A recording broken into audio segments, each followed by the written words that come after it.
Ay nako, ito na ang ating re-repair na motor.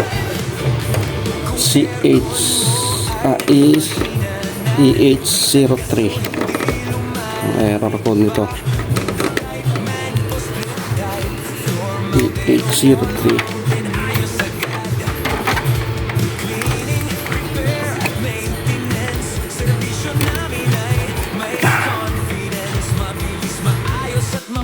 Meron tayong nare-repair na aircon kanina, yung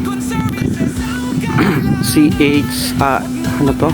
EH03. So na-repair na natin, tapos nag-charge tayo ng refrigerant. Ayan.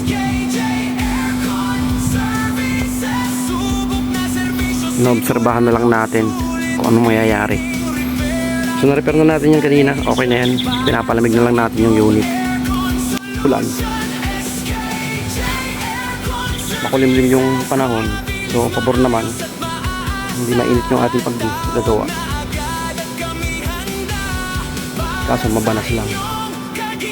So naobserbahan na lang naman natin, mamaya tatakpan na natin.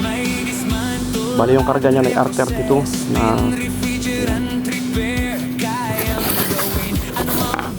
charge tayo yan, R32. So meron tayong nire-repair dito na Carrier 2.5, hindi umaandar ang outdoor. Ngayon palit board, pan motor, yeah! Ayan, umaandar na.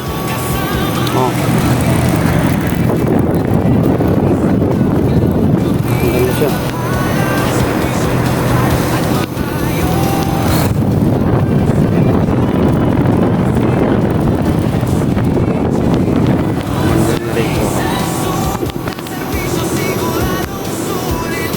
Tingnan natin sa baba, kasi ito ay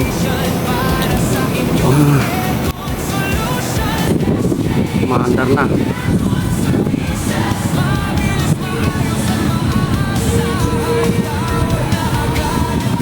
Error code dito ay EH03 na Carrier. Ayan, andar ng pan motor. EH03 ang error code dito.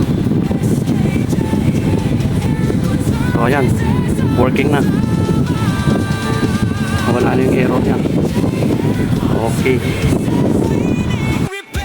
pinahirapan tayo nung re-repair natin na aircon.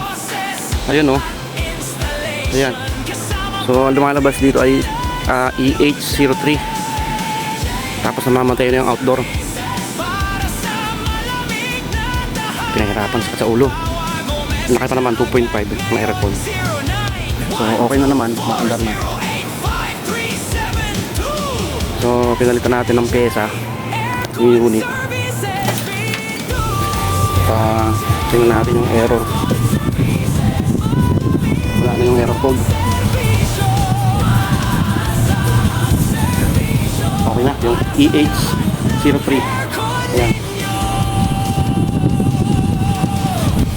balik na natin yung cover, tapos na yan.